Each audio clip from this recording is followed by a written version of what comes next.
Entering the month of June, Donald Trump leads Joe Biden by 1.2%, according to 718 polls tracked in DDHQ and the Hills polling average since February of 2023. Now, Trump has led in 8 of the last 10 surveys, most of which came in before the verdict was delivered in the Manhattan court case, when including independent Robert F. Kennedy Jr. and the rest of the non-major party candidates, not pictured here. Trump's lead expands slightly to 1.6%, according to 169 polls. The former president holds 41.3% support on average over the incumbent's 39.7%, and then RFK's 8%. But how are each of these candidates performing state by state? In order to be elected president, a candidate must secure at least 270 electoral college votes out of the 538 up for grabs across the entire country. In today's video, I'm going to take you through the state of play in each of the key battleground states that will determine the winner of the election, offering my own personal prediction ratings ranging from safe to lean to toss-up, taking into account all of the data available to us from polling to betting markets to shifts and trends and demographics and a whole lot more. Does the hush money conviction help or hurt Trump? We'll probably have to wait a few weeks to know for sure, but this is how the presidential map is most likely going to play out based on current data. Let's start by filling in all of the safe states for Donald Trump. Starting up here in the Mountain West region, we have Idaho, Utah, Wyoming, Montana, North and South Dakota, Nebraska at large, as well as the 1st and 3rd congressional districts. Remember, Nebraska and Maine split their electoral votes, awarding 2 to the statewide winner and 1 per congressional district. Then for Trump, we also have Kansas, Oklahoma, down here there's Alaska, and then Missouri, Arkansas, Louisiana, Mississippi, Alabama, Tennessee, Kentucky, Indiana, West Virginia, and South Carolina. And then for Joe Biden, Washington, Oregon, California, and Hawaii down the Pacific coast, Colorado, Illinois, New York, Maine's 1st congressional district, Vermont, Connecticut, New Jersey, Delaware, Maryland, DC, Rhode Island, and Massachusetts. Now, all of these 35 solid Trump or solid Biden states have strong partisan leans in favor of Republicans or Democrats and have not flipped allegiance since at least 2008. And with the exceptions of Indiana and Colorado, the other 32 have consistently gone blue or red in every election since 1996, so 6 straight presidential election cycles in the 21st century. Now, looking at the electoral college votes, Biden holds an initial advantage with 191 electoral votes over Trump's 125. This is really just due to the fact that Democrats' safe states here down the Pacific coast and up here in the Northeast tend to be more highly populated than these safe Republican states spread out across the middle of the country. California, Illinois, New York, and New Jersey combine for 115 electoral votes alone, almost as many as all of these 20 safe Republican states combined. In fact, 8 of these 20 deep red states hold no more than 5 electoral votes, and just 3 have more than 10. All of that being said, once we add the likely states to both candidates, you will see that the preliminary lead for Biden disappears pretty quickly. Likely states are those with a strong amount of lean toward a party, but where an upset may be possible if one candidate wins in a landslide. Or in other words, while safe or solid states have a better than 99% chance of backing either Biden or Trump and are therefore effectively landslide proof, these likely states have around an 85 to 99% chance of backing that candidate. Before we do get started with the more competitive states, please make sure to subscribe to my channel down below for more election analysis like this, and while you're at it, feel free to check out my forecasting website linked in the description at electionpredictionsofficial.com. Now, this will give you more visibility into the heaps and heaps of data doing all of the work behind the scenes that made me the most accurate independent forecaster of the 2020 election. Alrighty, let's get started with these competitive states. Starting with Trump, I am first going to place Maine's 2nd congressional district in the likely Republican category. While Maine's statewide contest is influenced most heavily by its more urban and Democratic-friendly 1st district, which backed Biden by 23 points in 2020, the 2nd district is the most rural congressional district in the entire country and much more friendly to Republican candidates. It did back Trump by more than 10 points in 2016 and then 7 points in 2020. And the 2 polls that have been surveyed here so far this cycle have the former president up by 14 and 20 points respectively. Now, if I had to project the 2024 margin, I would say a Trump win of around 9 to 11 points is probably the most likely outcome at this point. Over in the Midwest, Ohio and Iowa will join the likely Republican category. No surprises here. I do expect them to be closer to the solid end of this category after backing Trump by more than 8 points in both 2016 and 2020. They both trended to the right relative to the nation since 2016, and going back all the way to 2012, remember that both Iowa and Ohio voted for Obama in that election, and they also did in 2008. Now, Iowa has shifted 16.5 points to the right when accounting for the national shift since 2012, more than any other state, while Ohio has seen an 11.5 point shift, the 5th strongest. Keep in mind as well that just one Democrat has won a major statewide contest in either state, that being president, governor, or senate, since 2012, and that was Sherrod Brown, an extremely popular incumbent running for re-election in a Democratic wave year in 2018. Now, with those trends in mind, plus the strong polling advantage that Trump has enjoyed in both states here, as you see in the early going, Iowa and Ohio have effectively been taken off the board for the Biden re-election campaign. They're very, very unlikely to spend much time or money, resources that is, trying to put either state in play. It would be a waste of time. I do expect the margin in Iowa to be slightly more pro-Trump than in Ohio. My best guess right now is Trump wins Iowa by around 10 to 12 points and Ohio by 9 to 11 points. And then moving right along down to the southeast in Florida, where again, all of the momentum is with the GOP. Trump won the state by a 3.4 point margin in 2020, the largest margin of victory for any presidential candidate in Florida since 2004. And it was one of just 5 states where he actually performed better than he did in 2016. And then, even more recently in the 2022 midterm elections, Republican incumbents Governor Ron DeSantis and Senator Marco Rubio both won re-election by landslide margins, at least by Florida standards, 19% and 16% respectively.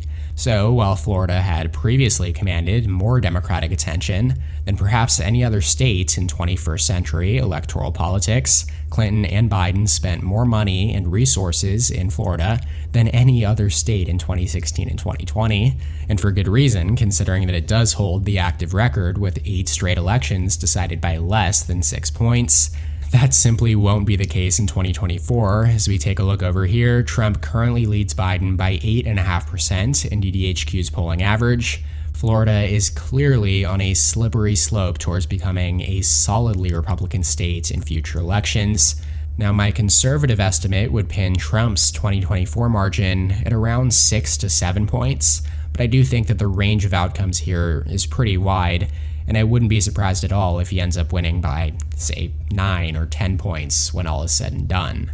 Over in Texas, it'll also go down as likely Republican. The Lone Star State has not voted for a Democratic presidential candidate in almost 50 years, and in spite of growing hype that the Democratic Party would flip its 40 electoral votes at some point this decade, and thereby swing the Electoral College balance completely in their favor, Trump still managed to receive 52.1% of the vote in Texas in 2020, almost identical to his 52.2% vote share in 2016. His margin of lead did drop to 5.6% against Biden in 2020, down from 9 points between Trump and Clinton in 2016, and that 2020 margin was the lowest of the 21st century, while Biden's 46.5% vote share was the highest for a Democrat in Texas since 1976, the last time Democrats won Texas.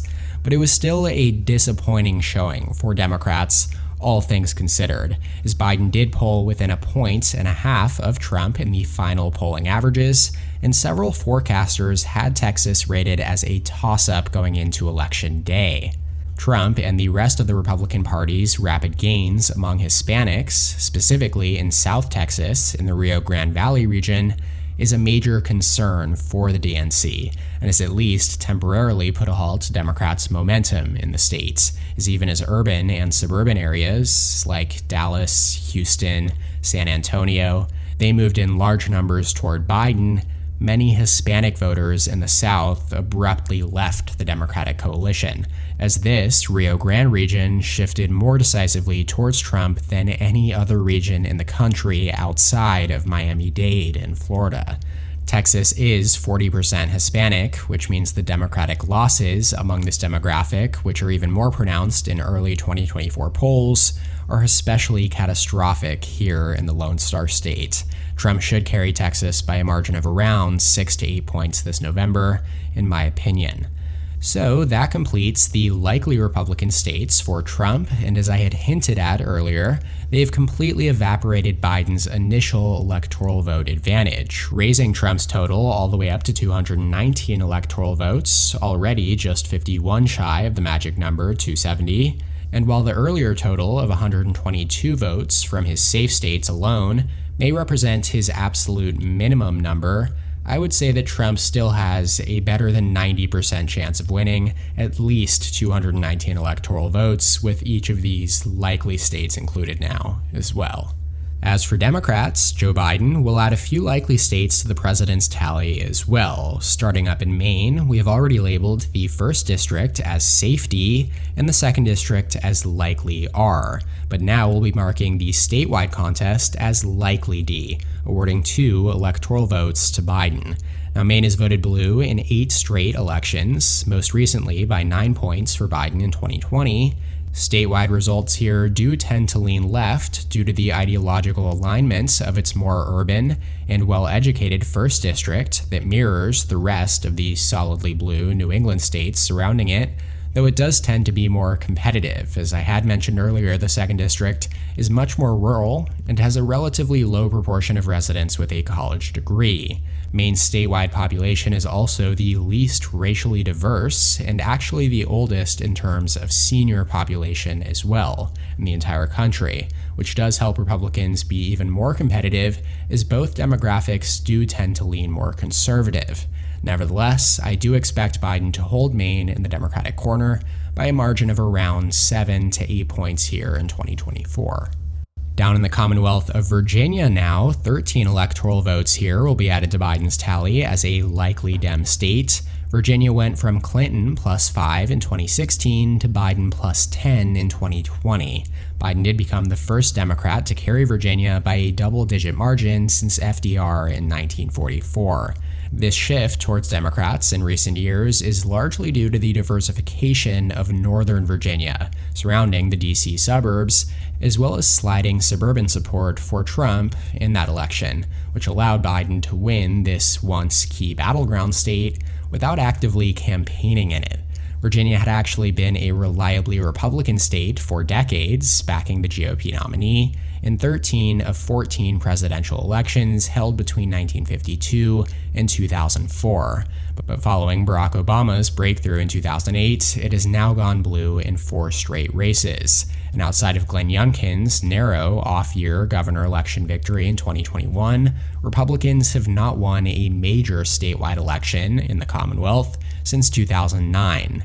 It's also worth noting that the national environment for Youngkin's victory in 2021 was extremely sour on Democrats, and he still only won by 2 points. Realistically, the Biden campaign will again not have to spend that much time in Virginia for them to still win it by around 6 to 8 points.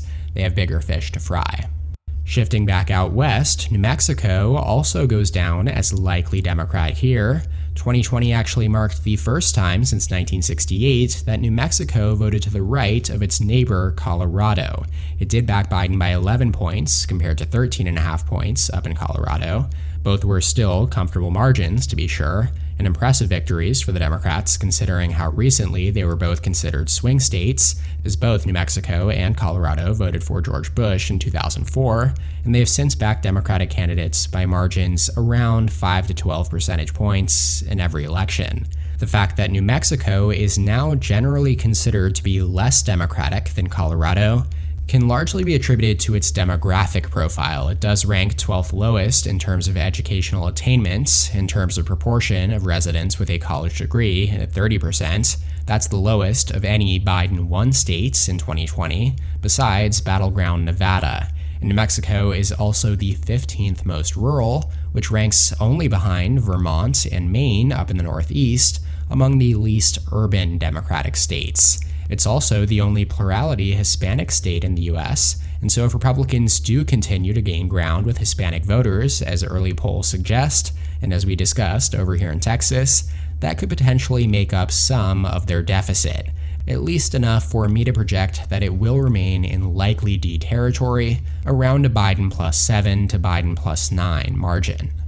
Now, those 4 states bring the incumbent Joe Biden's electoral college vote tally all the way up to 211. He does still trail Trump's 219 in the race to 270, though it's an extremely narrow margin of just 8 votes separating the two candidates, reflecting just how competitive the electoral college landscape is expected to be here in 2024, with just 108 electoral votes remaining in the 9 states that we have yet to assign a rating to.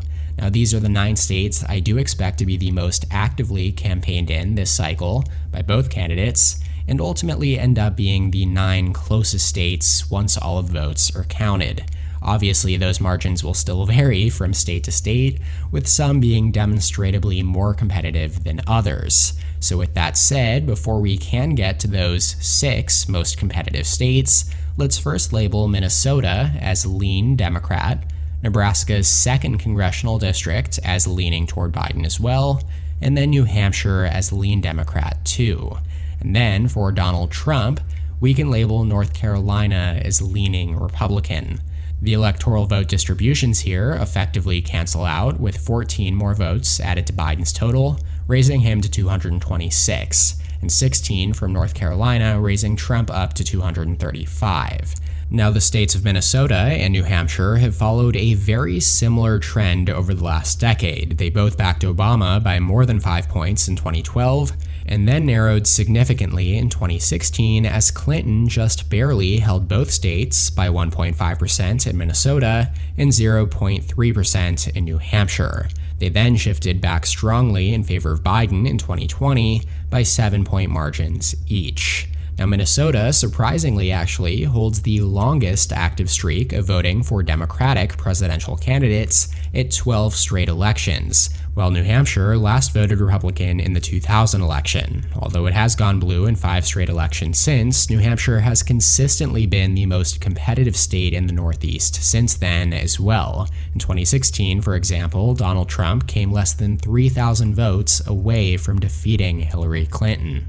Looking ahead, though, to 2024 November, Joe Biden currently leads Trump by 0.6% based on 11 polls surveyed in Minnesota, according to DHQ in the Hill, and by 3.7 points based on 10 polls in New Hampshire. Both averages are narrower than they were previously, and than I expect the final outcome to be in November. I think that both will go to Biden by around 3 to 5 points, depending, of course, on whether Biden can get his approval rating to tick up a few points before the election.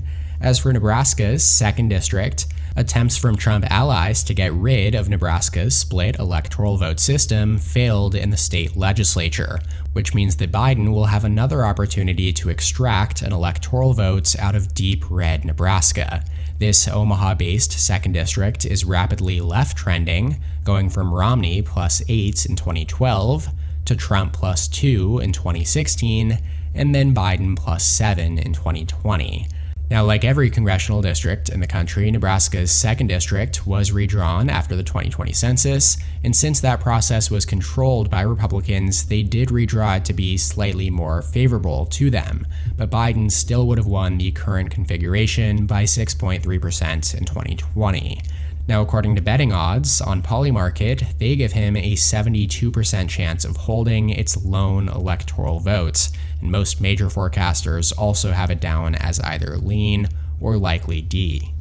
As for Trump now, over in the Tar Heel states, North Carolina has now voted Republican in 3 straight presidential contests since Obama's victory in 2008. The GOP has also simultaneously won 5 consecutive U.S. Senate races since then as well. Notably though, in all 7 of those federal elections, Republicans only won by less than 6 points, as North Carolina has established itself as a perennial purple state in major statewide races. Most recently, Trump carried North Carolina by only 1.4% in 2020, after securing the state by 3.7% in 2016. Now, here in 2024, Trump is leading Biden by an average of 3.9%, based on 36 polls here in the DDHQ and the Hill average. He's led in every single poll taken in North Carolina, going all the way back to last March, though again, that overall advantage of 3.9% is the narrowest lead that Trump has held since last June, after peaking at around 8 to 10 points earlier this year. Ultimately, I think we're likely to see Trump carry North Carolina this November by a margin similar to his 2016 win, around 3 to 4 points. Maybe he'll even push 5 in a very good environment for him. Cool, now with those 4 out of the way, we can finally dive into the 6 states that will matter more than any other in the race to 270. Joe Biden carried all 6 of these states by less than 3 percentage points in the 2020 election, after Trump carried them all except for Nevada in 2016. Mathematically speaking, if Trump manages to flip back into his column any 4 out of these 6 states, he would be elected president with at least 270 electoral votes. Now, Joe Biden's most efficient path is through the Rust Belt. If he manages to hold Wisconsin, Michigan, and Pennsylvania, he'll hit exactly 270 electoral votes. Conversely, if Trump flips these 3 states back into his column, as he did in 2016, he would hit 279. Now, Trump's most efficient path, though, would be to just win in Pennsylvania and then Georgia, in which case he would hit exactly 270 electoral votes as well.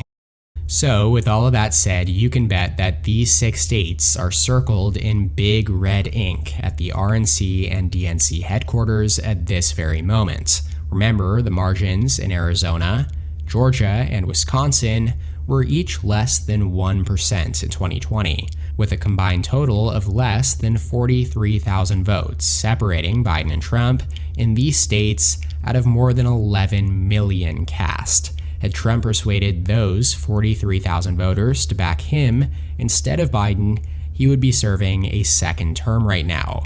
That is how close the 2020 election was, and 2024 maybe even closer. So with that said, let's get into my personal predictions for the most likely outcome across these states. Remember that while I am keeping current polling data in mind, these predictions are not dated to if this election were held today. They are based on how I believe the election held on November 5th, 2024 will turn out. Starting in Nevada, there are numerous positive indicators for Republicans here, even as Democrats have dominated statewide elections since Barack Obama's 13-point victory in 2008. Nevada has shifted 5 points in favor of Republicans relative to the nation since 2012 and ranks 44th out of the 50 U.S. states in terms of the proportion of residents with a college degree. That's, again, the lowest of any Biden-won state in 2020. Biden's 2.4-point win 4 years ago was also identical to Clinton's 2.4-point win in 2016, which does mean that Nevada actually trended to the right compared to the nation, considering that Biden won the national popular vote by a wider margin than Clinton did. The GOP also won a closely contested race for governor in 2022, flipping it from blue to red, and came within a point of defeating a relatively popular Democratic incumbent senator in that election as well. The GOP also managed to secure a majority in the U.S. House popular vote in Nevada in those midterms for the first time in decades. In terms of current polling, no state has trended more positively for Trump this cycle than Nevada, where he currently leads by 3.3% based on 34 polls in the DDHQ and the Hill average. Now, this is his narrowest advantage since he first took the lead last October, but if we expand this race out to RFK Jr. and others, Trump's lead is 4.6% based on 21 polls.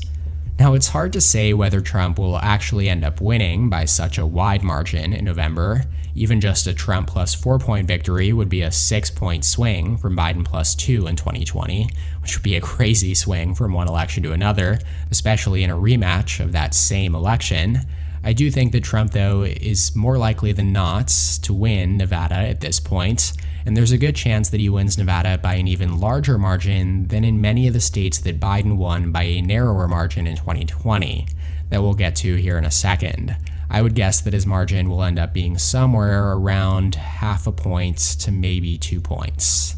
Now, one of those narrower Biden states that I do think Nevada is now voting to the right of is Arizona, where Biden won by only 0.3% in 2020, yet where Democrats have now won 4 straight federal contests for president and Senate, and the most recent race for governor in 2022 as well. Arizona had long been a reliable Republican state, as beginning with Dwight D. Eisenhower in 1952 and ending with Trump in 2016, Republican presidential candidates have carried Arizona in 16 out of 17 presidential elections. Their dominance did begin to show cracks at the start of the 21st century, and over the last 24 years or so, Arizona has rapidly trended towards the political center in American politics, a trend driven by the GOP's eroding support among college-educated white voters, rising turnout from Latinos and Native Americans, and the explosive population growth and diversification of Phoenix, the fastest-growing metro area in the entire country. Much like Clark County, encompassing the Las Vegas metro area in Nevada, Maricopa County, encompassing Phoenix in Arizona, is the single biggest factor in determining statewide elections here, as it does contain about 2/3 of Arizona's population. Biden did become the first Democrat to receive the most votes in Maricopa since 1952, and the split, 50.3% to 48.1%, and Biden's raw vote lead of 45,000 votes, was just enough to overcome the slight Republican edge across the rest of the state to help Biden win by 11,000 votes, 49.4% to 49.1%. Looking ahead now to 2024, though, the polling trends in Arizona and Nevada have mirrored each other very closely. Trump currently leads actually by the exact same margin, 3.3%, as he is in Nevada, but this one is based on 46 polls. It's another impressive lead for the former president, and again, it expands when including RFK, although this one is only at Trump plus 3.6 based on 28 polls. For now, I do have Arizona following Nevada's suit as a tilt Republican state, as the polling data here is just too strong for Trump and the fundamentals too weak for Democrats not to give the former president a slight edge. Moving all the way across the Sun Belt region to Georgia now, another state that Biden won by a very narrow margin in 2020, 0.2%, with a raw vote margin of less than 12,000 votes. Yet once again, Trump is polling very well here in Georgia. His current lead over Biden in a head-to-head race is 4.5% based on 37 polls. Again, this expands when including third parties up to 5.1% based on 26 full field polls. Georgia, much like Arizona, has shifted strongly towards Democrats over the last decade at the presidential level, going from Romney plus 8 in 2012 to Trump plus 5 in 2016, and then Biden plus 0.2 in 2020, though it is still a very competitive state with strongly conservative roots, one in which incumbent Democratic Senator Raphael Warnock was recently forced into a runoff in the 2022 midterms against Herschel Walker, objectively one of the weakest Republican Senate candidates in a very long time. Biden's breakthrough in 2020 and the Democrats' subsequent Senate victories in January of 2021 were no doubt significant, but they were mostly driven by strong support and turnout from non-white voters, and early 2024 polls do show Trump gaining among both Black and Hispanic voters, while voter enthusiasm is significantly lower than it was in 2020. Because of these factors, it does seem the tides are turning back to Trump here in Georgia, as betting markets give the former president a 64% chance of winning the state right now, his best odds in any of these 6 key battlegrounds. I do have Georgia tilting towards Trump on this map, on the verge of leaning Republican here as well. Now that leaves us with the absolutely critical Rust Belt trio of Pennsylvania, Michigan, and Wisconsin. As you can see in the updated Electoral College counts in the race to 270 electoral votes, even if Trump sweeps the key Sunbelt states of Nevada, Arizona, Georgia, and North Carolina, he still only reaches 268 electoral votes, meaning that if Biden can hold on to Wisconsin, Michigan, and Pennsylvania, the 3 battlegrounds that he has consistently been polling the least bad in so far this cycle, he would still win re-election with exactly 270 electoral votes. Incredibly, this does mirror the dynamic of the last 2 elections, as had Hillary Clinton held them in the Democratic column in 2016, she would have defeated Trump, and had Trump held them in his corner in 2020, he would have won a second term. I do generally tend to analyze Wisconsin, Michigan, and Pennsylvania as a trio because of their voting history, and their demographic profiles are just so similar. Historically speaking, this trio is often considered ancestrally Democratic due to the strong presence of white working-class voters that had previously made up the backbone of the Democratic electorate for most of the late 20th century. These 3 states had each voted blue in the 6 presidential elections between 1988 and 2016, when Trump narrowly flipped them into his column in a surprise sweep of the Rust Belt due to his emerging appeal among non-college white voters in the region, the same appeal that made recent Midwest swing states like Ohio, Indiana, Iowa, and Missouri go from Obama-era purple states to now reliably Republican. This upper Rust Belt trio did flip back in favor of Biden, though, in 2020 due to strong aversion against Trump among college-educated voters in the region, especially suburban women. Demographically speaking, they each rank very closely in terms of racial diversity and educational attainment. Wisconsin is the 12th whitest state and ranks 29th in educational attainment.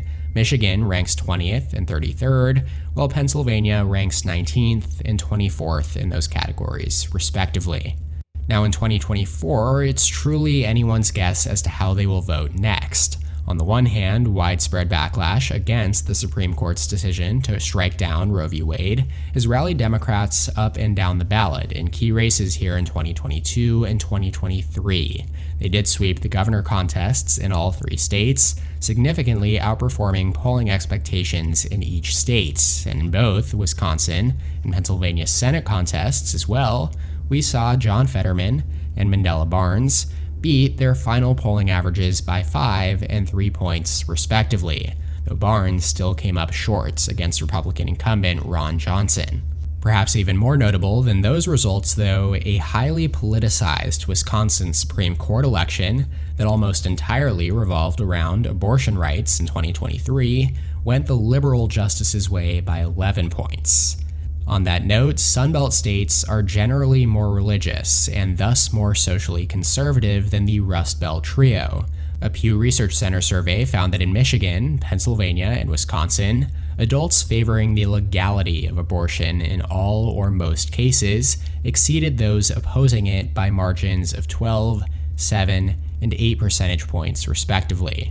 In contrast, this support narrowed in Arizona and North Carolina at 3 and 4 points respectively, and it reverses in Georgia, where opponents outnumber supporters by 1 point.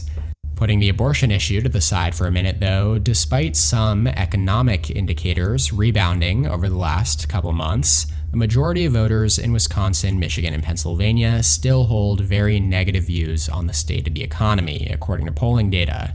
And history shows that the incumbent president's re-election odds are heavily tied to how voters feel about their personal financial situations at the time of the election. The economy always tops voters' key issues, especially in this part of the country. So in order for Biden to hold on to these states, he's also going to need voter economic outlooks to improve quickly. Like I said though, polling between Biden and Trump in these 3 states has been less disastrous than in the Sun Belt region. In Michigan, Trump's overall lead is only 1.3% based on 50 polls exactly, with 2 of the last 4 of those polls added to this average having shown Biden leading. And contrary to what we saw in the Sun Belt, Trump's lead decreases when including RFK Jr. and other third parties, down to 0.4% based on 30 polls. Now, both averages do show that Biden and Trump are statistically tied within the margin of error, and this narrow 0.4% lead here in Michigan is especially significant as Robert F. Kennedy Jr. has officially qualified for the ballot here, as DDHQ has confirmed this status with the Secretary of State's office. RFK has not yet qualified, meanwhile, in Wisconsin or Pennsylvania, but let's take a look at the averages here starting in Wisconsin. Trump leads Biden by 0.1% according to 35 polls in DDHQ's latest average. That is, of course, the narrowest possible lead that Trump could hold, and it's the narrowest since last September, as 4 of the last 5 polls surveyed here in the Badger State show Biden leading Trump or tied with him. And again, when we expand that average out to include Kennedy and others, the average drops to a literal tie based on 21 polls, with both Trump and Biden averaging 41.3% ahead of RFK's 9%. The last 3 full field surveys in Wisconsin have shown Biden and Trump exactly tied. Finally, in Pennsylvania, Trump leads by his widest margin of the 3, though again it's still within the margin of error, 1.5%, based on 52 polls. The latest survey by the Prime Group has Biden leading by 2 points, after Trump had led in the previous 8 polls. Pennsylvania is the only one of these 3 battlegrounds in which Biden had led in the average here in late March and again in mid-April. It has since, though, shown Trump ahead by a margin within the margin of error again. When looking at the full field average, though, this one shows Trump gaining ever so slightly as he leads by 1.7% based on 28 polls. That latest survey by Prime Group that we looked at in the previous average has Biden leading by 3 points, though, when including RFK. Now, returning to the map, in my personal view, I believe that Biden's best odds are in Michigan. He won by 3 points in 2020 compared to just a point in Pennsylvania and closer to half a point in Wisconsin, and Michigan has voted to the left of the other 2 in every presidential race of the 21st century, as Democrats have also rebounded well in elections in Michigan since Trump's breakthrough in 2016. Democratic Governor Gretchen Whitmer was reelected by 11 points in 2022, and Democrats have secured a majority in the U.S. House popular vote in each of the last 3 cycles since 2016 as well. Now, there is a substantial Arab American population in Michigan, leading some analysts to suggest that Biden will lose support due to his handling of the conflict in the Middle East. I'm unsure how tangible that effect will be when all is said and done. It could lead Michigan to vote to the right of Wisconsin, or maybe Pennsylvania, but that could also lead to nothing, and I haven't been convinced enough to shift my own priors. Currently, I rate Michigan as tilting towards Biden, supported by those priors and the fact that polling trends have shown Biden with the most momentum in Michigan out of any of these states. Now, Pennsylvania and Wisconsin, on the other hand, fall in the pure toss-up category. Out of the 3, I actually consider Wisconsin the least likely to support Biden. He only won by 0.6% and 20,000 votes in 2020, and it has been decided by less than a point in 4 of the last 6 elections, voting to the right of Michigan and Pennsylvania in each of those cycles. Its demographic profile is also more favorable to Republicans than the other 2 states, as it's both whiter and less college-educated than, for example, Nebraska, a deep red state. Polls have also underestimated Trump in Wisconsin more so than in any of the other key battlegrounds. For instance, in 2016, Clinton led by 6.5 points in the final average, only to lose by about a point. And then in 2020, Biden led by 8.5 points and only ended up winning by less than a point. Now, as for Pennsylvania, it's about as 50-50 as it gets at this point. Again, it's the only poll average where we have seen it flip back and forth between Biden and Trump, and it is Biden's home states, where his appeal as a candidate is probably the strongest. There's also a very popular Democratic Senate candidate running with him in Bob Casey Jr., who has never lost a statewide race in Pennsylvania by less than 9 points. That's 6 straight elections. And it could end up helping Biden, especially in a cycle where he is expected to run behind most Democratic Senate candidates across the country. Ultimately, this is probably the closest that I think I can get in terms of rating each state ahead of November's election. Donald Trump is favored to win the presidency with 268 electoral votes over Joe Biden's 241, though neither candidate officially reaches 270 in this projection, with 29 electoral votes out of Wisconsin and Pennsylvania labeled as toss-ups for now. Anyways, that does it for this 2024 presidential election map prediction and analysis. Let me know whether you agree or disagree with these ratings in the comments below. Shout out to my channel members on screen here. Thank you so much for your support. If you would like to become a member, go ahead and click the join button below this video to receive exclusive perks. Finally, be sure to check out electionpredictionsofficial.com for my latest 2024 presidential election forecast. You can check out more content from my channel here, and as always, thank you so much for watching. See you next time. EP out.